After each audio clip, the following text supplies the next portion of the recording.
Parents మెచ్చిన university Sankalchand Patel university, Gujarat.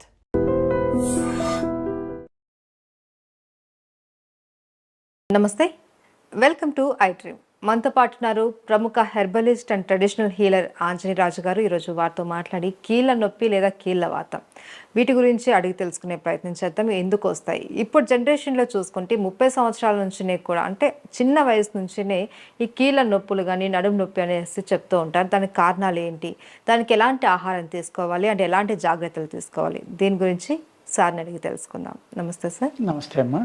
Sir, ఇంతకుముందు కీళ్ళ నొప్పులు అంటే 60 సంవత్సరాల తర్వాత, 70 సంవత్సరాల తర్వాత ఉండేవి. కానీ ఇప్పుడు 25-30 సంవత్సరాల నుంచినే కాళ్ళ నొప్పులు, కీళ్ళ నొప్పులు, నడుము నొప్పి అనేసి కంప్లైంట్స్ ఇస్తూ ఉన్నారు. ఎందుకు సార్, ఎందుకు వస్తుంటాయి అంటే చిన్న ఏజ్లోనే? అంటే ఇక్కడ ముఖ్యంగా మనం ఆహారం గురించి మాట్లాడుకోవాలమ్మా, అలాగే లైఫ్ స్టైల్ గురించి, అంటే మన జీవన విధానం గురించి మాట్లాడుకోవాలమ్మా. మన జీవన విధానంలో పూర్వం పాలు అనేది చాలా ఇంపార్టెంట్గా ఉండేదమ్మా. తల్లిపాలు తాగిన తర్వాత కూడా పాలు అనేది కంటిన్యూ చేసేవారు. ఎందుకంటే పాలు అనేవి కాల్షియం ఉండటం వల్ల, అందులో చిన్నతనంలో కాల్షియం అనేది చాలా అవసరం అమ్మా. మినరల్స్, ఓన్లీ కాల్షియమే కాదు, అన్ని రకాల మినరల్స్ చాలా అవసరం అమ్మా.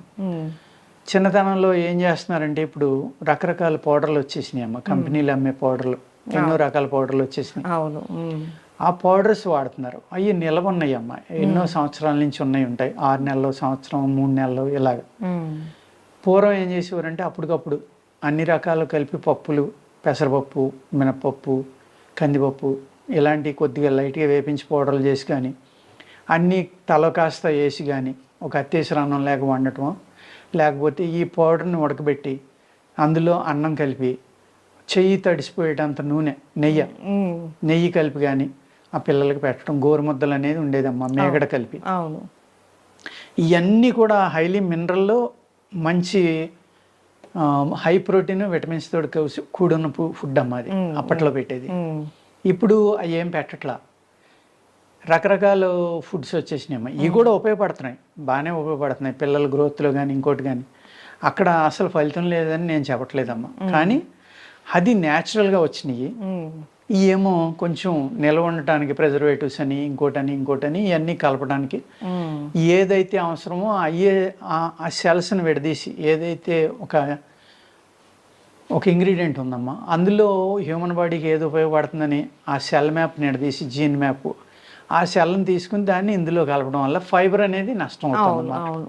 ఫైబర్ కంటెంట్ ఉంటే అది త్వరగా ఖరాబ్ అయిపోతుంది. అవును. ప్లస్ ఈ ఫైబర్ లేకపోవడం వల్ల ఏమవుతుందంటే ఇంటెస్టైన్స్ క్లీన్ అవడం అనేది తగ్గుతుంది.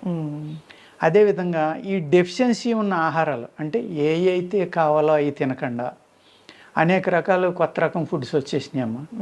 ఈ ఫుడ్స్ తినటం వల్ల పూర్వం అటుకులు ఉండేవి, ఇప్పుడు ఏయో అంటున్నారు, కెల్లాగ్స్ ఏంటంటారు, ఏయో అంటారు కదమ్మా, ఫ్లేక్స్ అంటారు.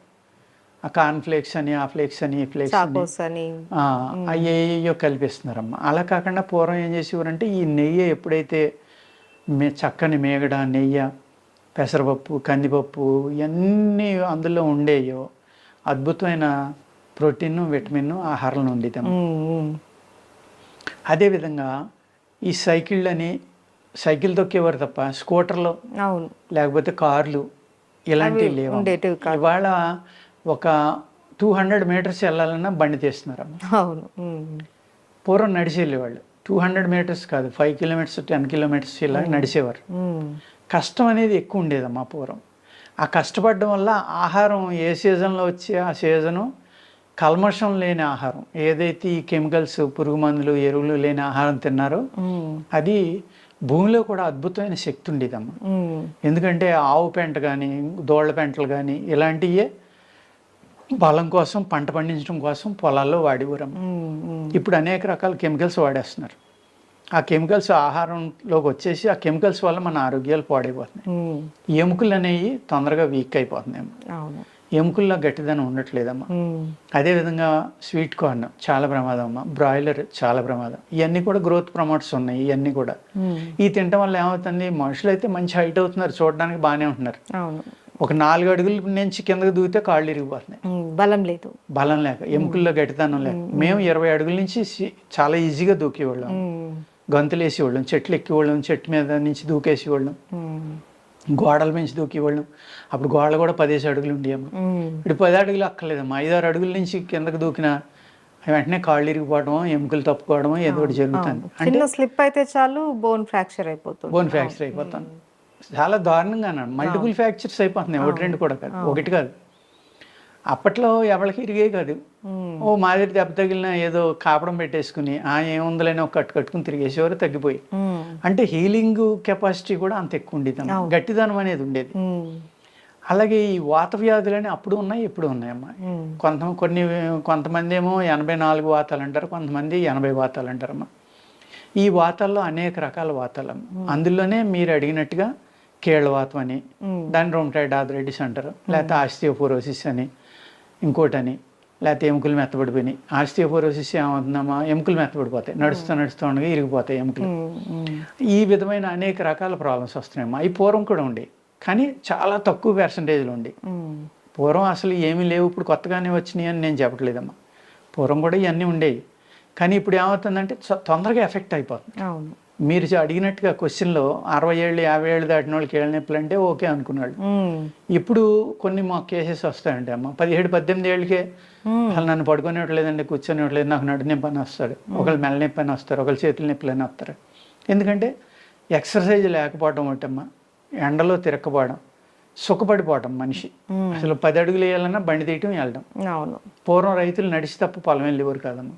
ఆ తర్వాత సైకిళ్ళు వచ్చినాయి, ఇప్పుడు బళ్ళు. చేను గట్టుకు బండి వెళ్ళిపోవాలి, అక్కడ దిగుతున్నారు, కాసేపు పని చేసుకుంటున్నారు, వస్తున్నారు. అంతే తప్ప నడిచి వెళ్ళడం అనేది కానీ, ఆ తెల్లారుజామున లేచి బయటికి వెళ్ళడం, మంచి ఆక్సిజన్ పీల్చుకోవడం ఏమీ లేవమ్మా. వీటి వల్ల కూడా చాలా విపరీతమైన జబ్బులు వస్తున్నాయి. అందుకేం చేయాలంటే చిన్నప్పటి నుంచి పిల్లలకి ఏం చేయాలి, మనం పూర్వకాలంలో ఏ ఆహారం తినేవాళ్ళమో ఆ ఆహారం అలవాట్లోకి వెళ్ళి పాలు అనేది కంపల్సరీగా తాగాలమ్మా. ఇప్పుడు చాలామంది పాలు తాగొద్దు, పంచదార తినొద్దు, ఏయో కారణాలు చెప్తున్నారు. పాలు తాగొద్దని ఎందుకు చెప్తున్నారమ్మా? డాక్టర్ల దగ్గరికి వెళ్తే, ఈ బోన్ స్పెషలిస్టుల దగ్గరికి వెళ్తే వాళ్ళు అంటారు, మీకు 50 ఏళ్ళు వచ్చినాయి, కాల్షియం డెఫిషియన్సీ వస్తుంది, ఉదయం 1 గ్లాసు సాయంత్రం 1 గ్లాసు పాలు తాగండి కంపల్సరీగా అని వాళ్ళు చెప్తున్నారు. కొంతమంది పాలు తాగొద్దని చెప్తున్నారు. అంటే ఎవరికి తోచింది వాళ్ళు చెప్తున్నారమ్మా. నా సలహా అయితే తాగొచ్చమ్మ పాలు, ఎందుకంటే దాంట్లో మంచి కాల్షియం ఉంటుంది, అనేక రకాల మినరల్స్ అన్నీ ఉంటాయి కాబట్టి తాగొచ్చు. అందులో ఆవు పాలు నెంబర్ 1 అమ్మ. తప్పకపోతే మిగిలిన గేదె పాలు అనే ఇవన్నీ తాగాలి. ఆవు పాలు అయితే మట్టికి అద్భుతంగా పనిచేస్తాయి. ఎందుకంటే ఆవు భూమి నుంచి వచ్చే గడ్డి తిన్న దాంట్లోంచి అబ్జర్వ్ చేసుకోవాల్సింది కాకుండా కాస్మిక్ ఎనర్జీ ఏదైతే ఈ మ్యాగ్నెటిక్ ఫీల్డ్స్ ఉన్నాయో ఈ సృష్టిలో, కాస్మిక్ ఎనర్జీ, యూనివర్సల్ ఎనర్జీ అంటాం. ఆ ఎనర్జీ ఏదైతే ఉందో ప్రకృతిలో, ఆ ఎనర్జీని మోపురం ద్వారా బాడీకి ఇస్తుందమ్మా, అబ్జర్వ్ చేసుకుని. అప్పుడు ఏమవుతుందంటే ఆవు యొక్క పాలలో ఎక్స్ట్రా శక్తులు మనకి అనేక రకాల మెడిసినల్ వాల్యూస్ వస్తాయి. ఆ శక్తిని అబ్జర్వ్ చేసుకుని మనకి ఇవ్వడం వల్ల. అందుకు ఆవు పాలు తాగడం అనేది ఎంతో ఇంపార్టెంట్ అమ్మా. ఎంతో కంపల్సరీగా పాటింతే కనుక అసలు మనిషి జబ్బు నుంచి చాలా వాటి నుంచి తప్పుకోవడానికి అవకాశం ఉంది. ఈ కీళ్ళ వ్యాధులు ఇలాంటి వాటి మీద ఆవు పాలు, ఆవు నెయ్యి అనేది అద్భుతంగా పనిచేస్తున్నాము. అదేవిధంగా అనేక రకాల మందులు ఉన్నాయమ్మ. ఇందులో గుగ్గిలం కలిపిన మందులు వాడతారు, వావిలాకు కలిపిన మందులు వాడతారు, అనేక రకాలు, చాలా రకాలు ఉన్నాయమ్మ. వాత వ్యాధుల్లో ఎక్కువ ఆయుర్వేదంలో ఎక్కువ వ్యాధులు ఉన్నాయి. వాత వ్యాధులునమ్మ జ్వరాలు. జ్వరాలు ఒక 250-300 రకాలు ఉంటాయమ్మ ఆయుర్వేదంలో. అందుకు ప్రతి ఆయుర్వేద పుస్తకంలో జ్వరం గురించి రాసిన తర్వాతే మిగిలిన జబ్బుల గురించి రాస్తారమ్మ. ఎందుకంటే ఈ జ్వరాలే అనేక రకాల వ్యాధులకు కారణం అవుతాయి. హార్ట్ అటాక్ కానీ, హార్ట్లో హోల్కి కానీ, లేకపోతే బ్లాకేజెస్ కానీ. అంటే ఇది ఒక సిమ్టమ్ లాగా వస్తుందా సార్? హై ఫీవర్ వచ్చినప్పుడు అనేక రకాల సైడ్ ఎఫెక్ట్లు బాడీలో జరుగుతాయమ్మా. ఈ జ్వరాల్లో ఎముకల్లోకి వెళ్ళి జ్వరాలు ఉంటాయమ్మా. అదేవిధంగా ఎముకల లోపల మజ్జ అంటాం మనం, బోన్ మ్యారో అంటాం. ఆ బోన్ మ్యారోలో ఉన్న సెల్స్ ఏవైతే ఉన్నాయో ఆ సెల్స్కి ఫీవర్ ఉంటుందమ్మా. అది మీకు దీంట్లో దొరకదు, థర్మోమీటర్లో. బాడీ హీట్గా కూడా ఉండదు, కానీ అక్కడ ఫీవర్ ఉండి వాటిని తినేస్తాం. అటువంటి ఫీవర్స్ వల్లే ఈ క్యాన్సర్స్ కానీ, ఆటో ఇమ్యూన్ ప్రాబ్లమ్స్ కానీ ఇవన్నీ రావడానికి కారణం అమ్మా. అందుకు ఏ అయితే ఎముకల నొప్పులు ఉన్నాయో, కీళ్ళ నొప్పులు, నరాల నొప్పులు, మజిల్స్ నొప్పులు, ఈ నరాలు మజిల్స్ నొప్పులు కూడా ఈ నొప్పులు ఉన్న వాళ్ళు ఏమంటారంటే మాకు ఎముకల నొప్పులనే చెప్తూ ఉంటారు. వాళ్ళకి అర్థం అవుతుంది మేము అడిగితే కానీ. ఆ విధంగా అడిగిన తర్వాత వాళ్ళు చెప్పిన తర్వాతే వాళ్ళ లక్షణాలను బట్టి అనేక రకాల మందులు తయారు చేసి ఇవ్వటం జరుగుతుందమ్మా ఆయుర్వేదంలో. ఆహారంలో ఏం చేయాలంటే ఈ పాలు ఎక్కువ తీసుకోవటం, నువ్వులు చిమ్మిల్ లాంటివి తినటం, అలాగే మినువులు వేపించుకుని సున్నుండలు లాంటివి తినటం, ఇటువంటివి చాలా బలమైనవి అమ్మ. ఎముకలు గట్టిపడాలి అంటే నువ్వులు సిమ్మిలు చాలా అద్భుతంగా పనిచేస్తుందమ్మా. అదేవిధంగా పాలు పనిచేస్తాయి, పాలకూర పనిచేస్తుంది. ఇలాగ ఏదైతే కాల్షియం ఎక్కువ ఉంది, ఏదైతే మినరల్స్ ఎక్కువ ఉన్నాయి, ఈ మినరల్స్ ఎక్కువ ఉన్నాయి మసాలా దినుసుల్లో కూడా ఎక్కువ ఉంటాయి అమ్మ. ఏది జాజికాయ, జాజి పువ్వు, జాపత్రి, లవంగాలు, ఈ 4 వాటిల్లో అనేక రకాల మెటల్స్ ఉంటాయమ్మా. ఈ 4 కూడా వేపించుకుని మనం మసాలాల కింద కలుపుకుని తినడం వల్ల కూడా బోన్స్ గట్టిపడతాయి. అందరూ ఏమనుకుంటారంటే ఎక్కువ మసాలా తింటే ఏదో ప్రమాదం అయిపోతుంది, వేడైపోతుంది, మసాలా తినకూడదు, మసాలా దినుసులు తినకూడదు అంటారు. కానీ అవన్నీ అద్భుతమైన మెడిసిన్స్ అమ్మ. మీకు లవంగాల గురించి 3-4 పేజీలు ఉంది, యాలక్కాయల గురించి ఉంటుంది, జాపత్రి, జాజికాయ, దాల్చిన చెక్క, ఇవన్నీ కూడా అనేక రకాలుగా మీకు ఉపయోగపడతాయి. అంచేత ఇలాంటి హెర్బ్స్ తింటాం మనం. ఏదైతే పూర్వకాలం మనం వాడుకునే వాళ్ళము ఆ రకమైన ఫుడ్స్ తీసుకుంటే అమ్మ ఎముకలు గట్టిగా ఉంటాయి. అలాగే యోగా కానీ లేకపోతే ఎక్సర్సైజ్ కానీ కంపల్సరీ అమ్మ.